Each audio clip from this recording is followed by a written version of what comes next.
அன்பான உறவுகளுக்கு அஸ்ஸலாமு அலைக்கும் வரஹ்மத்துல்லாஹி வபரகாத்துஹு. ஏக இறைவனின் அமைதியும் சமாதானமும் என்றென்றும் உங்கள் மீது நின்று நிலவட்டுமாக.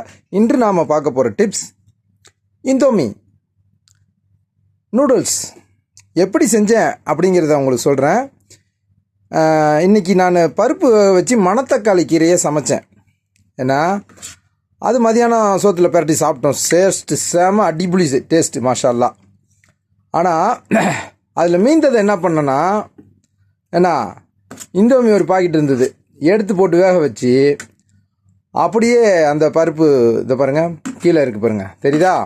இது எல்லாம் மணத்தக்காளி கீரை அண்டு பருப்பு, அதோட பச்சை பட்டாணி தெரியுதா? பச்சை பட்டாணி தெரியுதா? பச்சை பட்டாணி, ஆமாம் பாருங்கள், பச்சை பட்டாணி, மணத்தக்காளி கீரை, பருப்பு போட்டு இந்தோமி டேஸ்ட் நூடுல்ஸ் பிள்ளைங்க ரொம்ப விரும்பி சாப்பிடும். ஆனால் இதையே நாம் எப்படி செய்யணும் அப்படின்னாக்கா, நல்லா வேக வைக்கணும். இதுக்கு பெருஞ்சீரகம், சீரகம், கருஞ்சீரகம் இது 3 அவசியம் போடணும். ஏன்னா இதனால் எந்த கேடும் வந்துடாது, இதை போட்டோம்னாக்கா பெனிஃபிட். ஆனால் இது அளவுக்கு அதிகமாக இது சாப்பிடக்கூடாது. ஆசைப்படும் போது சாப்பிடுங்க, அதுவும் பசியாக இருக்கும்போது சாப்பிடுங்க, ஒன்றும் செய்யாது. மாஷா அல்லாஹ்.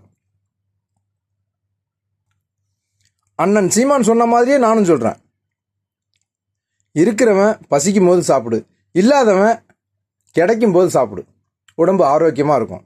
மாஷா அல்லாஹ். அஸ்ஸலாமு அலைக்கும் வரஹ்மத்துல்லாஹி வபரகாத்துஹு.